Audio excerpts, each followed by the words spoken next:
News next top ನ್ಯೂಸ್ಗೆ ಸ್ವಾಗತ. ನಾನು ದರ್ಶನ್ ಶೆಟ್ಟಿ ನಾರ್ಕಳಿ. ಟಾಪ್ ನ್ಯೂಸ್ ನೋಡೋಣ. ಅದಕ್ಕೂ ಮುನ್ನ ಈ ಕ್ಷಣದ ಹೆಡ್ಲೈನ್ಸ್. ರ್ಯಾಪಿಡೋ ನಮ್ಮ ಯಾತ್ರಿ ಸೇವೆಗೆ ಕರಾವಳಿಯಲ್ಲಿ ಆಕ್ರೋಶ. ಮಣಿಪಾಲದಲ್ಲಿ ರಸ್ತೆಗಿಳಿದ ನೂರಾರು ಆಟೋ ಚಾಲಕರು ಆ್ಯಪ್ ಆಧಾರಿತ ಸೇವೆಗೆ ಬೀಳುತ್ತಾ ಬ್ರೇಕ್.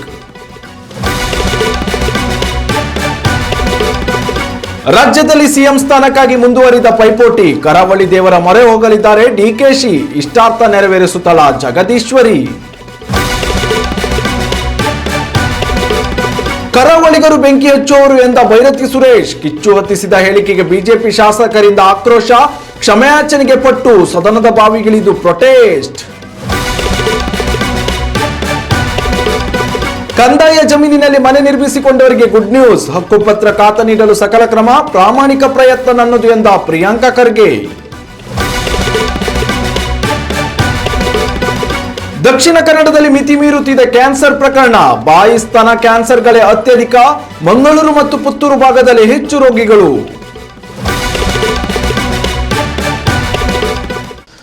ರಾಜ್ಯದ ಮಹಾನಗರದಲ್ಲಿ ಆಟೋ ರಿಕ್ಷಾ ಚಾಲಕರು ರ್ಯಾಪಿಡೋ ಹಾಗೂ ನಮ್ಮ ಯಾತ್ರಿ ಆ್ಯಪ್ ಆಧಾರಿತ ಆಟೋ ಸೇವೆಗಳಿಗೆ ಒಗ್ಗಿಕೊಂಡು ಜೀವನ ನಿರ್ವಹಣೆ ಕಲಿತಿದ್ದಾರೆ.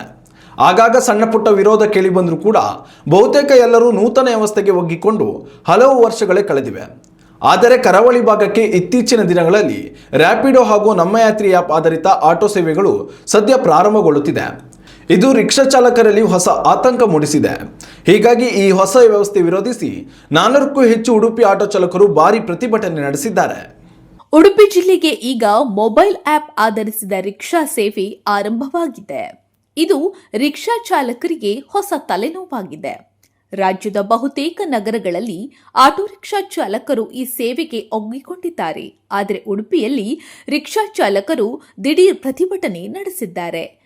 ಪ್ರತಿಭಟನೆ ಆರಂಭದಲ್ಲಿ ಮಣಿಪಾಲ ನಗರದ ವಿವಿಧ ಆಟೋ ನಿಲ್ದಾಣಗಳಿಂದ ಚಾಲಕರು ಸೇರಿ ಠಾಣೆಯವರೆಗೆ ಮೆರವಣಿಗೆ ನಡೆಸಿದ್ರು.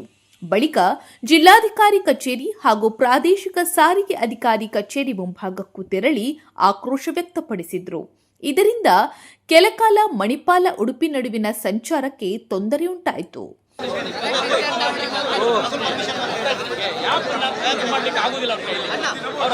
ಉಡುಪಿಯಲ್ಲಿ ಆಟೋ ಚಾಲಕರು ಹಾಗೂ ಆಟೋ ಮಾಲಕರ ನಡುವಿನ ಜಟಾಪಟಿ ಇತ್ತೀಚಿನ ದಿನಗಳಲ್ಲಿ ತೀವ್ರಗೊಂಡಿದ್ದು, ವಲಯ 1-2 ವ್ಯವಸ್ಥೆ ವಿಚಾರದಲ್ಲಿಯೂ ಗೊಂದಲ ಮುಂದುವರೆದಿದೆ.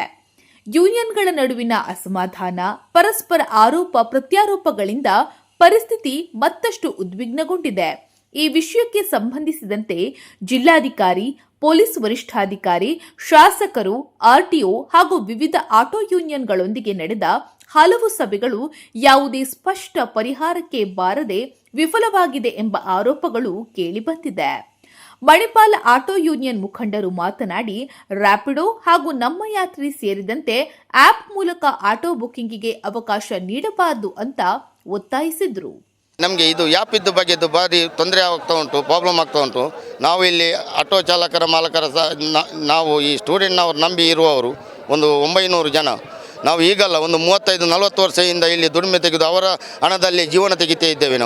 ನಾವು ಈ ಆ್ಯಪ್ ಬಂದು ಇವರು ಯಾರ ಆ್ಯಪ್ ಒಂದು ಹಾಕಿ ಇಲ್ಲಿ ಎಲ್ಲೆಲ್ಲಿ ಅವರು ಬಂದು ಈ ಸ್ಟೂಡೆಂಟ್ನವರು ನೋರ್ತ್ ಸ್ಟೂಡೆಂಟ್ ಇರೋದು ಯೂನಿವರ್ಸಿಟಿ ಇರುವ ಏರಿಯಾ ಇದು.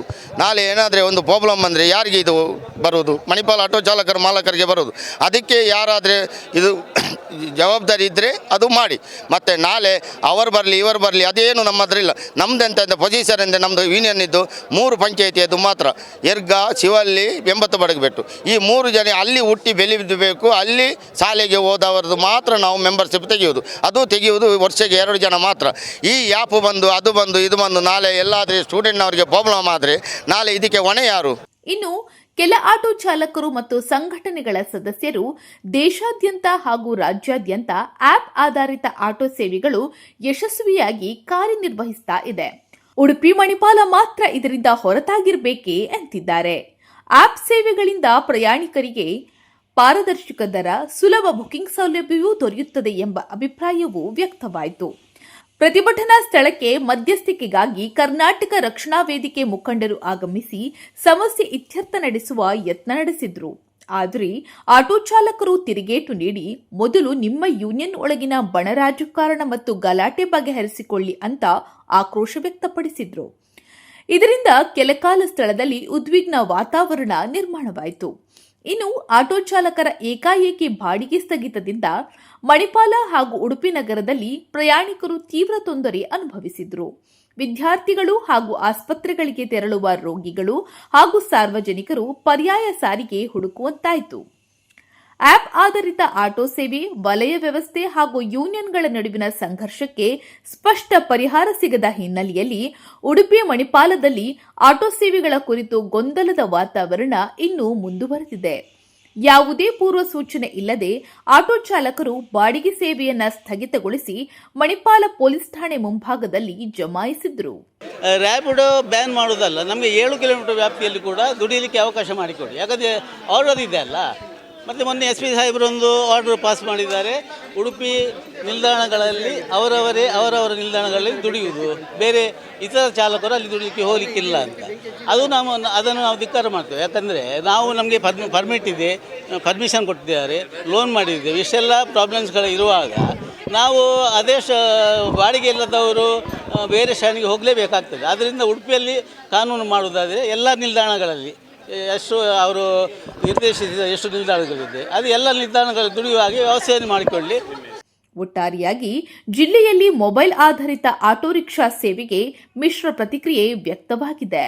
ಗ್ರಾಹಕರಿಗೆ ಪ್ರಾಮಾಣಿಕ ಸೇವೆ ಸಿಗುತ್ತದೆ ಎನ್ನುವ ಮಾತು ರಿಕ್ಷಾ ಚಾಲಕರ ಬಾಯಿಂದಲೇ ಕೇಳಿಬಂದಿದೆ. ಗ್ರಾಹಕರಿಗೂ ಕೂಡ ಈ ಆಧುನಿಕ ಟಚ್ನ ಅಗತ್ಯತೆ ಇದೆ. ಬದಲಾಗುತ್ತಿರುವ ಪ್ರಪಂಚದ ವೇಗಕ್ಕೆ ರಿಕ್ಷಾ ಚಾಲಕರು ಒಗ್ಗಿಕೊಳ್ಳಬೇಕಾದ ಅನಿವಾರ್ಯತೆ ಇದೆ.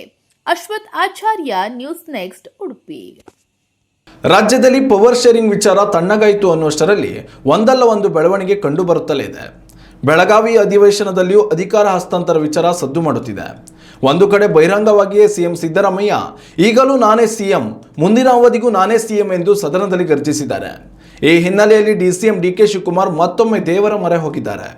ಇಷ್ಟಾರ್ಥ ಸಿದ್ಧಿಗಾಗಿ ಡಿಸಿಎಂ ಡಿಕೆ ಶಿವಕುಮಾರ್ ಉತ್ತರ ಕನ್ನಡ ಜಿಲ್ಲೆ ಅಂಕೋಲ ತಾಲೂಕಿನ ಆಂಧ್ಲೆಯಲ್ಲಿರುವ ಶ್ರೀ ಜಗದೀಶ್ವರಿ ದೇವಿ ದೇಗುಲಕ್ಕೆ ಇಂದು ಭೇಟಿ ನೀಡಲಿದ್ದಾರೆ. ಇಂದು ಬೆಳಗಾವಿಯಿಂದ ಗೋಕರ್ಣಕ್ಕೆ ಹೆಲಿಕಾಪ್ಟರ್ ಮೂಲಕ ಆಗಮಿಸಲಿರುವ ಡಿಸಿಎಂ ಡಿಕೆ ಶಿವಕುಮಾರ್ ಇಲ್ಲಿಂದ ನೇರವಾಗಿ ಅಂಕೋಲ ತಾಲೂಕಿನಲ್ಲಿರುವ ಆಂಧ್ಲೆಗೆ ಪ್ರಯಾಣಿಸಲಿದ್ದಾರೆ.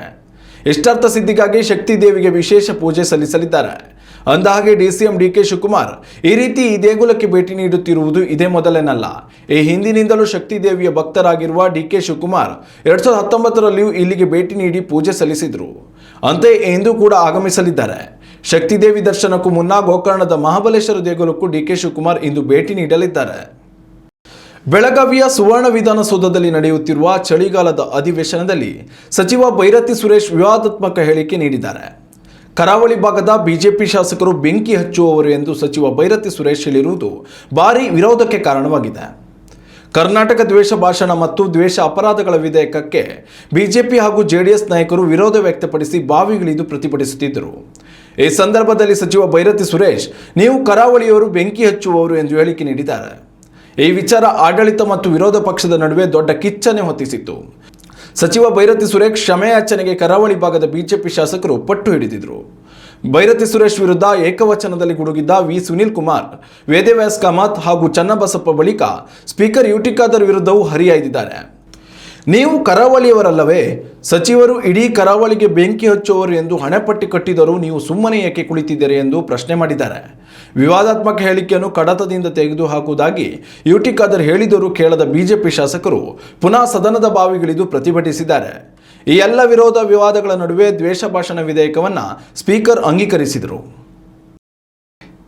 ಗ್ರಾಮೀಣ ಪ್ರದೇಶಗಳಲ್ಲಿರುವ ಕಂದಾಯ ಜಮೀನುಗಳನ್ನು ಕೇವಲ ಕರಾರು ಒಪ್ಪಂದ ಪತ್ರದಲ್ಲಿ ಖರೀದಿಸಿ ಮನೆ ನಿರ್ಮಿಸಿಕೊಂಡವರಿಗೆ ರಾಜ್ಯ ಸರ್ಕಾರ ಗುಡ್ ನ್ಯೂಸ್ ನೀಡಿದೆ. ಬೆಳಗಾವಿಯ ಸುವರ್ಣ ವಿಧಾನಸೌಧದಲ್ಲಿ ನಡೆಯುತ್ತಿರುವ ಚಳಿಗಾಲ ಅಧಿವೇಶನದಲ್ಲಿ ಮಾತನಾಡಿದ ಸಚಿವ ಪ್ರಿಯಾಂಕ ಖರ್ಗೆ, ಈ ರೀತಿ ಮನೆ ನಿರ್ಮಿಸಿಕೊಂಡವರಿಗೆ ಹಕ್ಕುಪತ್ರ ನೀಡಿ ಖಾತಾ ಒದಗಿಸಲು ಪ್ರಾಮಾಣಿಕ ಪ್ರಯತ್ನ ಮಾಡುತ್ತಿದ್ದೇವೆ. ಆದರೆ ನಿಯಮಗಳನ್ನು ರೂಪಿಸಲು ಕಾಲಾವಕಾಶದ ಅಗತ್ಯವಿದೆ ಎಂದಿದ್ದಾರೆ. ಪ್ರಶ್ನೋತ್ತರದ ಸಂದರ್ಭದಲ್ಲಿ ಕಂಪ್ಲಿ ವಿಧಾನಸಭಾ ಕ್ಷೇತ್ರದ ಶಾಸಕ JN ಗಣೇಶ್ ಅವರು, ಕಂಪ್ಲಿ ಮಾತ್ರವಲ್ಲದೆ ರಾಜ್ಯಾದ್ಯಂತ ಈ ರೀತಿ ಕಂದಾಯ ಜಮೀನುಗಳಲ್ಲಿ ವಸತಿ ಮನೆ ನಿರ್ಮಿಸಿಕೊಂಡ ಅನೇಕ ಪ್ರಕರಣಗಳಿವೆ.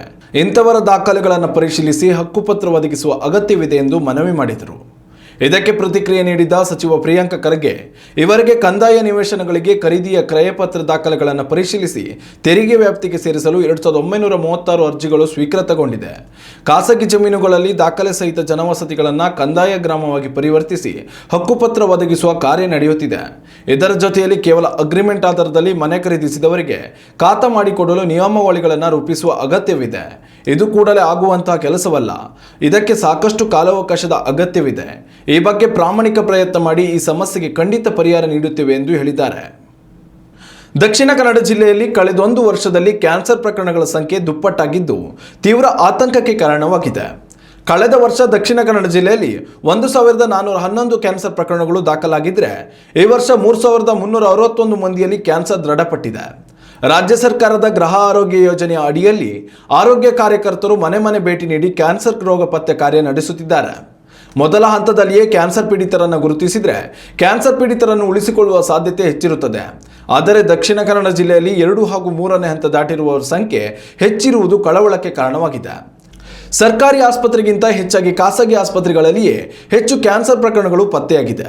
2671 ಪ್ರಕರಣಗಳನ್ನು ಖಾಸಗಿ ಆಸ್ಪತ್ರೆ ಹೊಂದಿದೆ. ಇದರ ಜೊತೆಯಲ್ಲಿ ದಕ್ಷಿಣ ಕನ್ನಡ ಜಿಲ್ಲೆಯಲ್ಲಿ ಬಾಯಿ ಮತ್ತು ಸ್ತನದ ಕ್ಯಾನ್ಸರ್ನಿಂದ ಬಳಲುತ್ತಿರುವವರ ಸಂಖ್ಯೆ ಹೆಚ್ಚಿದೆ. ಅಲ್ಲದೆ ಕಳೆದ ವರ್ಷಕ್ಕೆ ಹೋಲಿಕೆ ಮಾಡಿದರೆ ಈ ಬಾರಿ ಗರ್ಭಕಂಠದ ಕ್ಯಾನ್ಸರ್ ಕೂಡ ಅತ್ಯಧಿಕವಾಗಿದೆ. ಮಂಗಳೂರು ಹಾಗೂ ಪುತ್ತೂರು ಭಾಗಗಳಲ್ಲಿ ಅತ್ಯಧಿಕ ಪ್ರಕರಣಗಳು ಬೆಳಕಿಗೆ ಬಂದಿದೆ. ರಾಜ್ಯ ರಾಜಕಾರಣದಲ್ಲಿ ಪವರ್ ಶೇರಿಂಗ್ ವಿಚಾರ ಮುಗಿಯುವ ಲಕ್ಷಣವೇ ಕಾಣುತ್ತಿಲ್ಲ. ಹೈಕಮಾಂಡ್ ಸೂಚನೆಯಂತೆ ಆರಂಭಗೊಂಡ ಬ್ರೇಕ್ಫಾಸ್ಟ್ ಮೀಟಿಂಗ್ ಈಗ ಡಿನ್ನರ್ ಮೀಟಿಂಗ್ವರೆಗೆ ಬಂದು ತಲುಪಿದೆ. ಈ ಮಾತಿಗೆ ಪೂರಕ ಎಂಬಂತೆ ಸಚಿವ ಸತೀಶ್ ಜಾರಕಿಹೊಳಿ ತಮ್ಮ ನಿವಾಸದಲ್ಲಿ ಔತಣಕೂಟ ಏರ್ಪಡಿಸಿದರು. ಬೆಳಗಾವಿಯ ಕುವೆಂಪು ನಗರದಲ್ಲಿರುವ ಸತೀಶ್ ಜಾರಕಿಹೊಳಿ ನಿವಾಸದಲ್ಲಿ ಆಯೋಜಿಸಲಾಗಿದ್ದ ಡಿನ್ನರ್ ಮೀಟಿಂಗ್ನಲ್ಲಿ ವಿವಿಧ ಬಣದ ನಾಯಕರು ಭಾಗಿಯಾಗಿದ್ದಾರೆ. ಅನಾರೋಗ್ಯದ ನಡುವೆಯೂ ಸಿಎಂ ಸಿದ್ದರಾಮಯ್ಯ ಈ ಔತಣಕೂಟದಲ್ಲಿ ಭಾಗಿಯಾದರು. ಸಿದ್ದರಾಮಯ್ಯ ಜೊತೆಯಲ್ಲಿ Zameer Ahmed Khan, doctor H C Mahadevappa, MC Sudhakar ಕೂಡ ಈ ಔತಣಕೂಟದಲ್ಲಿ ಭಾಗಿಯಾಗಿದ್ದರು. ಔತಣಕೂಟದಲ್ಲಿ ವೆಜ್ ನಾನ್ ವೆಜ್ ಎರಡೂ ಬಗೆಯ ಉತ್ತರ ಕರ್ನಾಟಕ ಶೈಲಿಯ ಖಾದ್ಯಗಳನ್ನು ತಯಾರಿಸಲಾಗಿತ್ತು. ಅನಾರೋಗ್ಯದ ಹಿನ್ನೆಲೆಯಲ್ಲಿ ಸಿಎಂ ಸಿದ್ದರಾಮಯ್ಯ ಈ ಬಾರಿ ಬಾಡೂಟವನ್ನು ಪಕ್ಕಕ್ಕಿರಿಸಿ ಪಕ್ಕ ವೆಜ್ ಊಟ ಸವಿದಿದ್ದಾರೆ. ಈ ನಡುವೆ ನಾಯಕರ ನಡುವೆ ಯಾವೆಲ್ಲ ವಿಚಾರ ಚರ್ಚೆಯಾಯಿತು ಎಂಬ ವಿಚಾರವನ್ನು ಗೌಪ್ಯವಾಗಿಯೇ ಇಡಲಾಗಿದೆ. ಇನ್ನಷ್ಟು ತಾಜಾ ಸುದ್ದಿಗಳಿಗಾಗಿ ನೋಡ್ತಾ ಇರಿ ನ್ಯೂಸ್ ನೆಕ್ಸ್ಟ್. ಇದು ವರ್ತಮಾನದ ಕೈಗನ್ನಡಿ.